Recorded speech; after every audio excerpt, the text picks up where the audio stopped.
Patane, c'est une ville médiévale qui date du IVe siècle, tout début du IVe siècle. Donc c'est un peu un centre névralgique de la culture névare.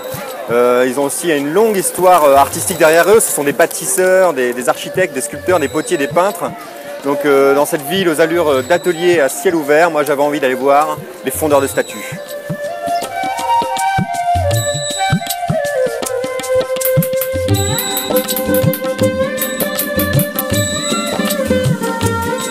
Avec des artisans sculptent la wax, la cire, pour en faire les modèles de statues, de Bouddha par exemple, de toutes les divinités hindoues. Vous voyez, très joli. Alors ça sent très fort la cire, ça sent très bon d'ailleurs. Le résultat, le voilà, une sculpture de cire travaillée dans le moindre détail.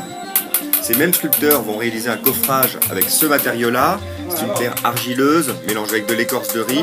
Les artisans vont complètement recouvrir la statue de cire. On va pouvoir la laisser sécher, ça va durcir et on va la mettre au feu pour que la cire coule.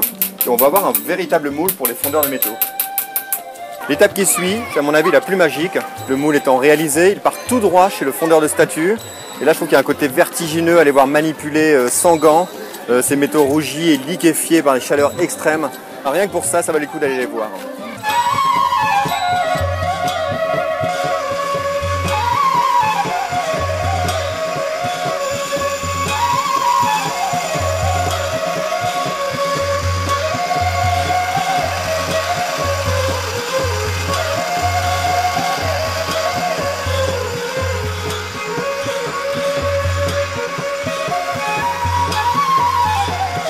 La dernière étape est un travail laborieux d'ébavurage, de sciage, de limage, de burinage, de ponçage, enfin plein de mots qui mettent en âge.